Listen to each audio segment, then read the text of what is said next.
আসসালামু আলাইকুম সুপ্রিয় দেশবাসী।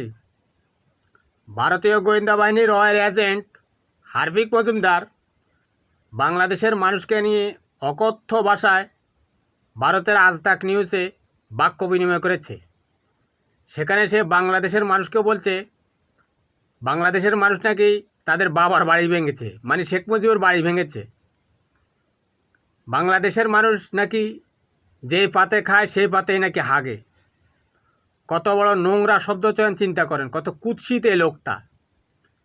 এই লোকগুলো বাংলাদেশে ছিল, আসলে এরা বাংলাদেশকে ভালোবাসে না, এরা ভারতীয় গুপ্তচর। সে বাংলাদেশের বিরুদ্ধে সশস্ত্র যুদ্ধের হুমকি দিয়েছে। ওরে বাবা রে, কত বড় গরিলা যোদ্ধা। আসলে এরা সশস্ত্র যুদ্ধ করতে পারবে। এদের বংশধরেরা দেখেন না মণিপুরে কীভাবে গণহত্যা চালাচ্ছে, কাশ্মীরে কীভাবে গণহত্যা চালাচ্ছে।